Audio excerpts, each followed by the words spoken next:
제조업 강국 독일이 위기를 맞았습니다. 전쟁으로 에너지 가격이 폭등하자 기업들이 해외 이전을 추진하고 있다는데요. 자세한 내용 현지 통신원과 함께 알아보겠습니다. 유영민 통신원. 네, 독일 쾰른입니다. 네, 최근 독일 기업들이 생산 기지를 해외로 이전하는 것을 결정하거나 또 검토하는 경우가 많다고요. 네, 가장 대표적인 기업이 세계 최대 화학 기업인 바스프사입니다. 바스프는 지난 10월 말 유럽에서의 사업을 축소한다고 공식 발표했습니다. 바스프뿐 아니라 랑세스나 바이엘 같은 독일 화학 분야의 세계적 대기업들도 비슷한 행보를 보이고 있는데요. 이러다 보니 이런 대기업에 납품하는 모든 제조사, 협력업체, 중소기업들도 같은 위기를 겪고 있습니다. 기업들은 독일 내 사업을 계속 축소 중인데 10년 전에 비해 이전율이 50% 이상 폭등했습니다. 가장 큰 이유는 에너지 가격 급등입니다. 독일은 러시아산 에너지의 의존도가 특히 큰 편이었기 때문에 전쟁 이후 타격이 이만저만이 아닌 것으로 나타났습니다. 사업 부분마다 조금씩 다르지만 자동차의 경우 이익률이 적게는 25%에서 많게는 100%까지 하락했고요. 화학 부분은 원자재 가격에 더 민감하기 때문에 손실도 더 큰 것으로 알려졌습니다. 여기에 유럽 중앙은행 ECB의 양적 완화 정책으로 미국보다 물가 오름세가 더 심각해 인건비가 크게 올랐고 소비 위축으로 인한 내수 시장의 축소 등으로 내부 상황이 점점 더 악화되고 있는 실정입니다. 네, 제조업은 독일 경제의 가장 큰 축인데 이렇게 다 해외로 떠나버리면 독일 경제 지금보다 더 많이 흔들릴 것 같은데요? 네, 맞습니다.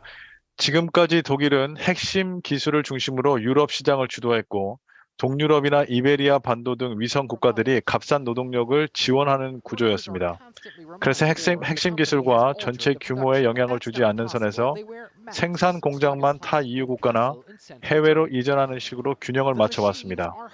그런데 이제는 생존을 위해서 핵심 기술이 포함된 R&D나 영업, 개발팀까지 비용 절감이 유리한 동유럽으로 이전하고 있습니다.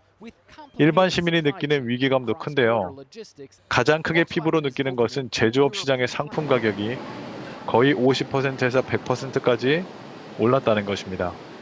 또 취업 시장에서 자신이나 자녀들이 취업할 때 지금까지와는 달리 낮은 임금을 받아야 하고 제대로 된 대우를 받기 힘들다는 것도 점차 강하게 느끼고 있습니다. 네, 그렇다면 이 위기를 막기 위해서 정부 차원에서는 어떤 대책을 내놓고 있습니까?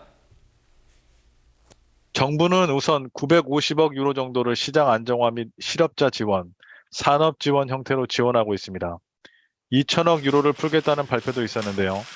구체적인 계획이 있었다기보다는 이 정도로 적극적으로 지원하겠다는 메시지를 보내서 불안전한 시장을 안정화시키려고 한 것으로 보입니다.